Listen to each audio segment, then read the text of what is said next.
ஒரு கிறிஸ்தனுடைய பலன் என்பது சரீர பலன் அல்ல. தங்களுக்கு இருக்கும் வசதிகள், ஆடம்பரமான வாழ்க்கை அது அல்ல. ஒருவேளை ஒரு நல்ல உயர் பொறுப்பிலே இருந்தாலும் அந்த பொறுப்பும் அவர்களுக்கு பலன் அல்ல.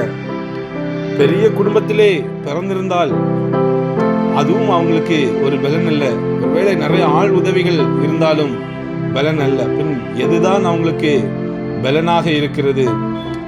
ஒரு கிறிஸ்தனுடைய பலன் என்பது கர்த்தருடைய வார்த்தையை வெளிப்படுத்துவதுதான் என்பது வேதம் நமக்கு சொல்லுகிறது.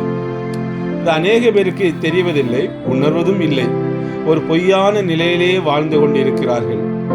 பாருங்க, இயேசு கிறிஸ்து இந்த ஊழிய நாட்களில் எல்லாம் அவர் தேவனுடைய வார்த்தையை பயன்படுத்தி தான் அவர் எல்லாவற்றையும் ஜெயம் கொண்டார், இல்லையா?